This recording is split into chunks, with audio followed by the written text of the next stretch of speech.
أعرب هانس فليك مدرب برشلونة عن تركيزه الكامل على مباراة الفريق أمام أتلتيك بيلباو في الجولة الأخيرة من الدوري الإسباني، مؤكدا أن فترة الراحة الأخيرة أعادت النشاط للفريق.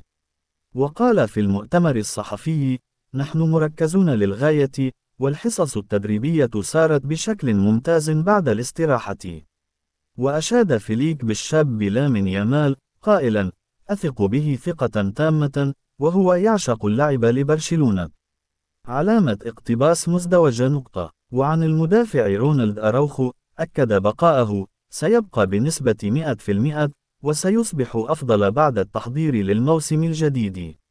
وفيما يتعلق بأنسو فاتي، أوضح: القرار يعود له، لكنني متاح للحديث إذا أراد.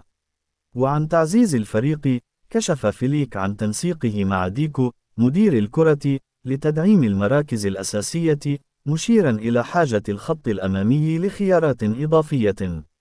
وتجنب التعليق على أسماء مثل لويس دياز وماركوس راشفورد، مكتفيا بالقول: هما لاعبان رائعان، وسنرى ما سيحدث.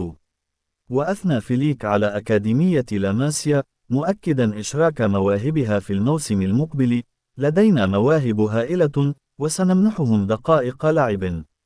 وكشف عن بدء التحضيرات في 13 من يوليو تموز، مع خطط واضحة للجولة الصيفية. ورفض الكشف عن تغييرات تكتيكية، قائلا: نحن فريق شفاف، سترون ذلك الموسم المقبل.